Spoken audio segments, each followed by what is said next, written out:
قرارداد میں مسترد کرنے کی رولنگ میں دھمکی دی گئی ہے. Mr. President, I would like to salute. غیر ملکی طاقتیں ہوتی ہیں وہ ثبوت لکھ کے دیتی ہیں. Vote of no confidence has been passed. کاغذ کا ایک ٹکڑا لہرایا گیا. کسی غیر ملکی طاقت کو یہ حق نہیں کہ وہ سازش کے تحت پاکستان کے عوام کی منتخب حکومت کو گرائے. وزیر قانون نے جو نکات اٹھائے وہ درست ہے. ایک قرارداد میں مسترد ڈسلاؤ کرنے کی رولنگ دیتا ہوں. سب معاف کر دیا جائے گا اگر عدم اعتماد کی تحریک کامیاب ہوتی ہے. یہ دھمکی آمیز الفاظ 7 مارچ 2022 کو امریکہ میں تعینات پاکستانی سفیر اسد مجید کی جانب سے موصول ہونے والے اس سائفر میں درج تھے جن میں ان کے اور امریکہ کے اسسٹنٹ سیکرٹری آف اسٹیٹ ڈورن لو کے درمیان میٹنگ میں ہونے والی آفیشل گفتگو درج تھی. 27 مارچ 2022 کو اس وقت کے منتخب وزیر اعظم عمران خان اسلام آباد میں ایک عوامی جلسے سے مخاطب ہوتے ہیں جس میں وہ عوام کے سامنے اس بات کو بیان کرتے ہیں کہ ان کی حکومت کو گھر بھیجنے کے لیے بیرونی دباؤ ڈالا جا رہا ہے اور ایک سائفر بھیجا گیا ہے جس میں عمران خان کی جمہوری حکومت کو گھر بھیجنے کے لیے دباؤ ڈالا جا رہا ہے. ہمیں پتا ہے کہ کن کن جگہوں سے باہر سے ہم پہ دباؤ ڈالنے کی کوشش کی جا رہی ہے. لکھ کے ہمیں دھمکی دی گئی ہے. لیکن پاکستانیوں ہم ملکی مفاد پر کوئی سمجھوتا نہیں کریں گے. میں آج قوم کے سامنے پاکستان کی آزادی کا مقدمہ رکھ رہا ہوں.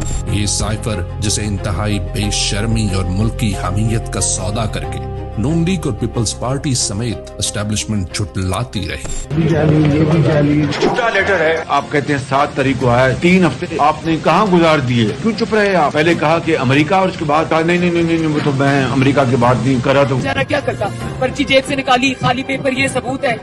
کس کو بے وقوف بنا رہے ہو؟ وہ جو غیر ملکی طاقتیں ہوتی ہیں وہ ثبوت لکھ کے دیتی ہیں. یہ خط خان صاحب کے ایک وزیر نے خود لکھوایا ہے کسی ایمبیسڈر سے. یہ خط نہ تھا نہ ہے، یہ ایک ڈرامہ تھا. خط آیا ہے پھر دھمکیاں دیا. کسی نے دھمکی دی. واقعی وہ ثبوت دیں گے کہ یہ مداخلت ہے غیر ملکی پاکستان کے خلاف ہے تو میں عمران خان کے ساتھ کھڑا ہوں گا. جب 27 مارچ اسلام آباد کے جلسے میں کاغذ کا ایک ٹکڑا لہرایا گیا اور ڈرامائی انداز میں ایک ایسا بیانیہ دینے کی کوشش کی گئی جس کا حقیقت سے دور دور تک کوئی واسطہ نہیں، آج 3 سال بعد منظر عام پر ہے اور ثابت کر رہا ہے کہ عمران خان کا دعویٰ عین حقیقت پر مبنی تھا. امریکہ کی جانب سے نہ صرف پاکستانی سیاست میں مداخلت کی گئی تھی بلکہ قدر غیر پروفیشنل انداز میں پاکستانی اسد مجید سے امریکی اسسٹنٹ اسٹیٹ سیکرٹری ڈونلڈ لو نے اس لہجے میں گفتگو کی تھی جو کسی بھی خود مختار ملک کے لیے قابل قبول نہیں ہوتی. اسی بنیاد پر 31 مارچ کو عمران خان نے نیشنل سیکیورٹی کونسل کا اجلاس بھی بلایا جس نے اس بات پر اتفاق کیا کہ سائفر میں درج الفاظ امریکہ کی پاکستان کے اندرونی معاملات میں مداخلت کے مترادف ہیں. جس طرح اس اعلامیہ میں لکھا ہوا ہے کہ ان ڈپلومیٹک لینگویج یوز کی گئی ہے، اس اعلامیہ میں لکھا ہوا ہے کہ جو بات چیت کی گئی ہے وہ انٹرفیرنس کے مترادف ہے. مگر اتنے بڑے واقعے پر نہ تو کوئی تحقیقات شروع کی گئی، الٹا بند دروازوں کے پیچھے امریکہ کی خوشنودی کے لیے رجیم چینج کروانے کا باقاعدہ آغاز کر دیا گیا. اور بالآخر 10 اپریل کو تحریک عدم اعتماد پیش کر کے ایوان کو ایک نیلام گھر میں تبدیل کر کے 22 کروڑ عوام کے نہ صرف منتخب وزیر اعظم کو گھر بھیج کر ہائیبرڈ نظام مسلط کر دیا گیا. 174 members have recorded their votes in favor of the resolution.